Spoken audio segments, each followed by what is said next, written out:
Alright, this is going to be part 5 of the used car saga.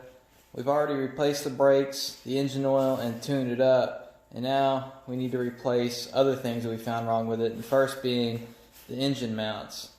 Now the passenger side engine mount I had to replace right away. I didn't get to video it because it was just so bad that when the engine torqued, whenever you would accelerate, it would hit the hood. So we took care of that, and that took care of most of the problem, but there's still 2 other mounts on this engine, or on this combination in this Ford Focus. One being the transmission mount, right underneath the battery, and the other being the dog bone mount underneath the car on the frame to the transmission. So first thing we're going to start off with is the top one under the battery on the transmission. First thing we need to do is remove the battery. This is a 10mm nut holding this battery hold down. Just remove it.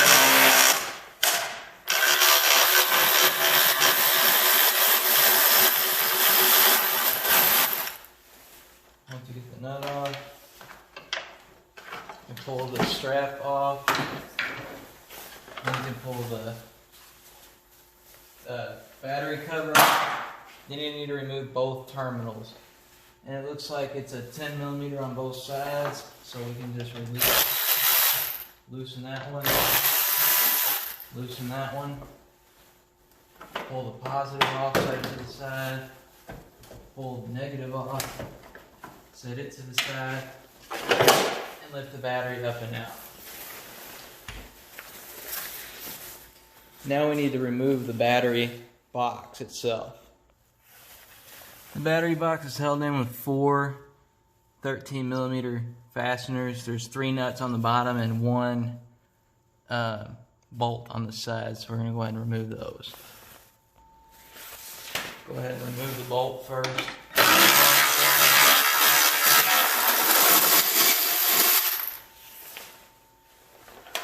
Then we'll go ahead and remove the 3 nuts.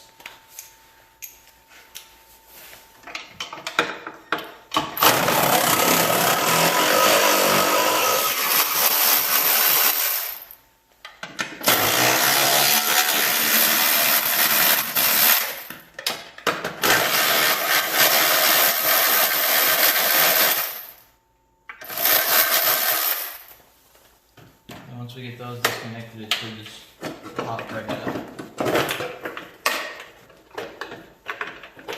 Get your positive out of the way.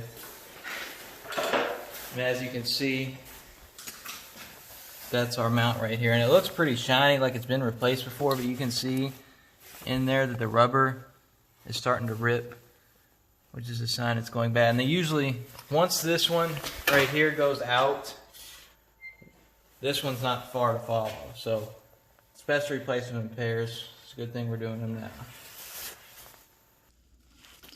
Next thing you're going to want to do is take your floor jack and go underneath the car and put it on the transmission pan.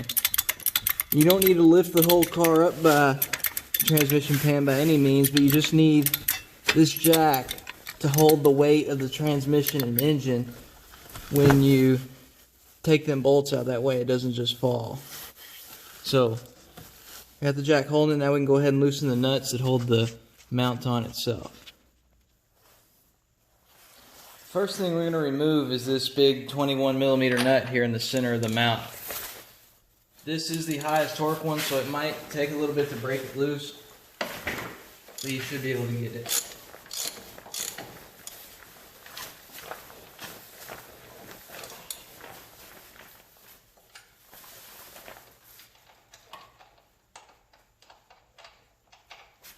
Now that one's out, we can go ahead and go to these 4 15mm on the perimeter of the mount. So these aren't they shouldn't be torqued that high. They should come off real easy depending on if your car is rusty, if it's sat for a while, it just depends. But these are going to be hard to get off.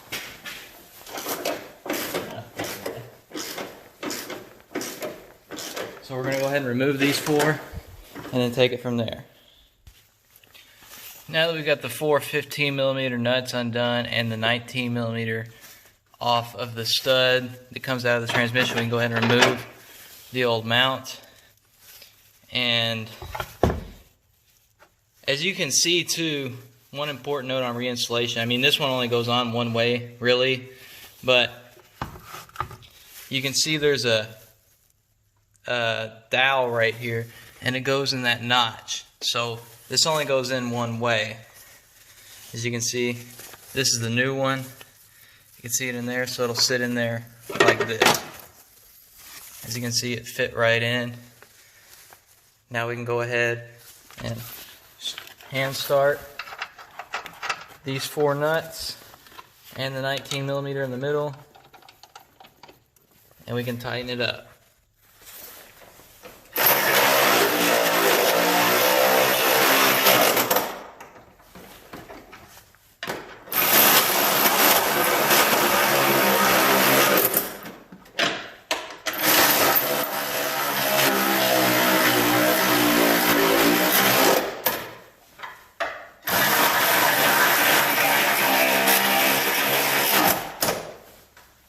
If you use an impact on that like I did, make sure you just take your ratchet and go over it again just to ensure they're tight. If you want to torque them to spec you can, but just do it. I'd say 1 ugga duck.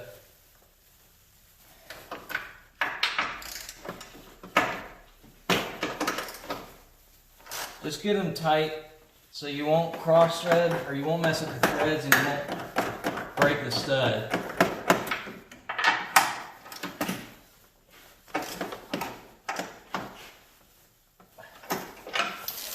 And then on the center one, the stud that comes out of the transmission, let's see, there it is.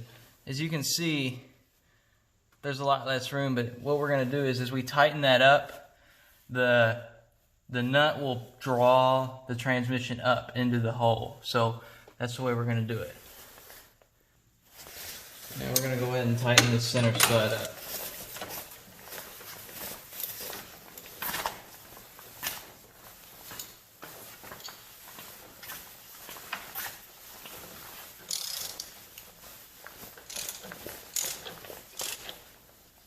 Let's get it tight.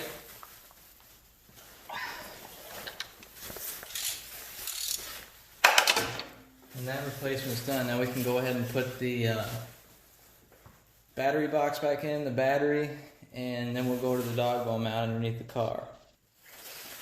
The battery box goes back in easily. Just make sure you line it back up on the studs that it came off of. And your car may be configured differently. And then just hand start your nuts. Make sure they're all going on straight.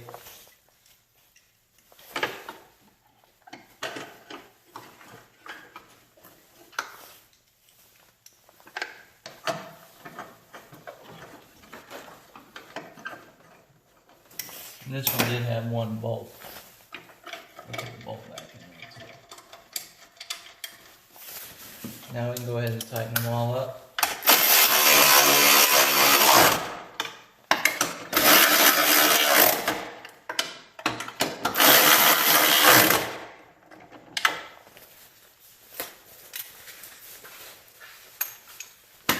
The other one's so short that I can't use that extension. Okay. Now we can go ahead and put the battery back in there.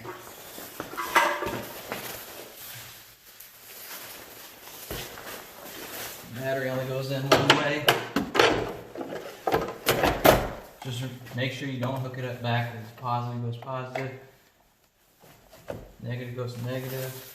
If you have to, whack the terminal back on there, on the post. Then take your 10mm, tighten it back up. Make sure it goes on straighter than that.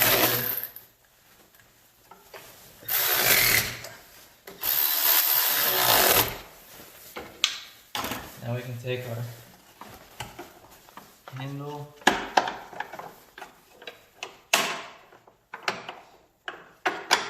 set it up over that stud.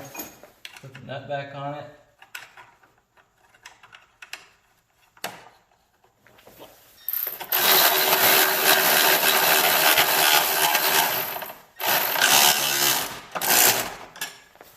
That's done. Now I can put the cap back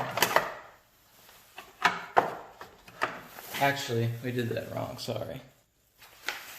That was a prime example of why you don't get in a rush. We forgot to put the lid back on. So now, we can put the handle back on.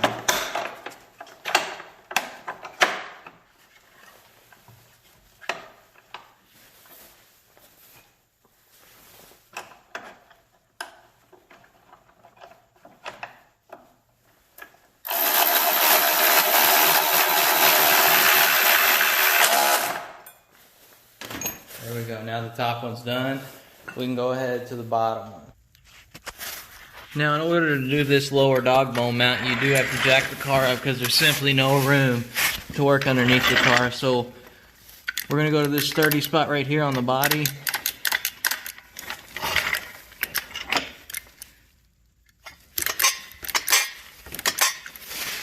And jack the car up.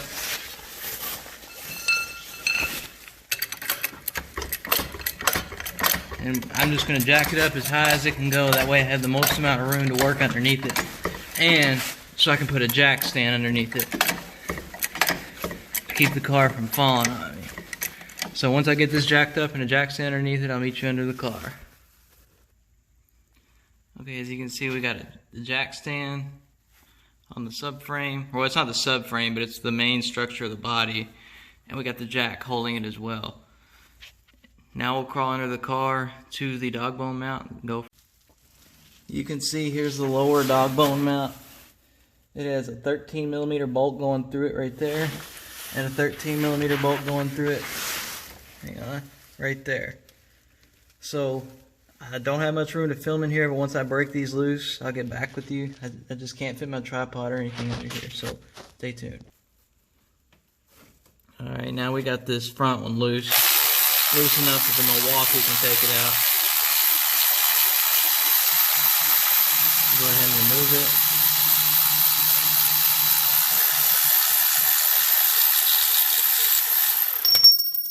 That one's out. Now we'll go ahead and break loose this one right there, get the old mount out and get the new one in.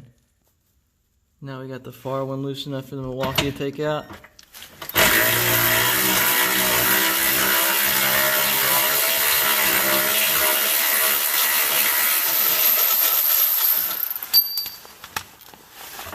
Remove this mount. You may need a pry bar to get it out. As you can see, the engine will move a little bit because that's what holds the engine laterally. So don't be alarmed when you see your engine moving like that, but we may need a crowbar to get that out. So I'll work on that and then get back with you when I have the old one out. We can put the new one in. Now we have the new mount in and both bolts started, so we go ahead and run them down with the impact. Then we'll tighten them up with a ratchet.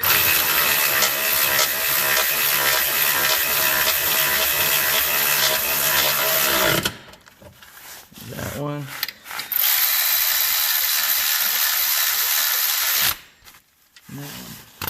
Now we'll tighten them with an impact, and then I'll meet you back in the cab and we'll see if all the vibration is gone. Now we can go ahead and lower the car down off the jack slowly. Do it more slowly than that. Now we can start it up and see if the vibration is gone.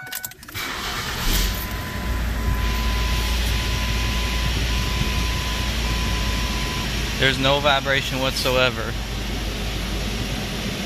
You can see my hands steady on the steering wheel. It's actually unbelievable how there's no vibration compared to what it was. But yeah, it's the end of this video. If this repair helped you, please subscribe.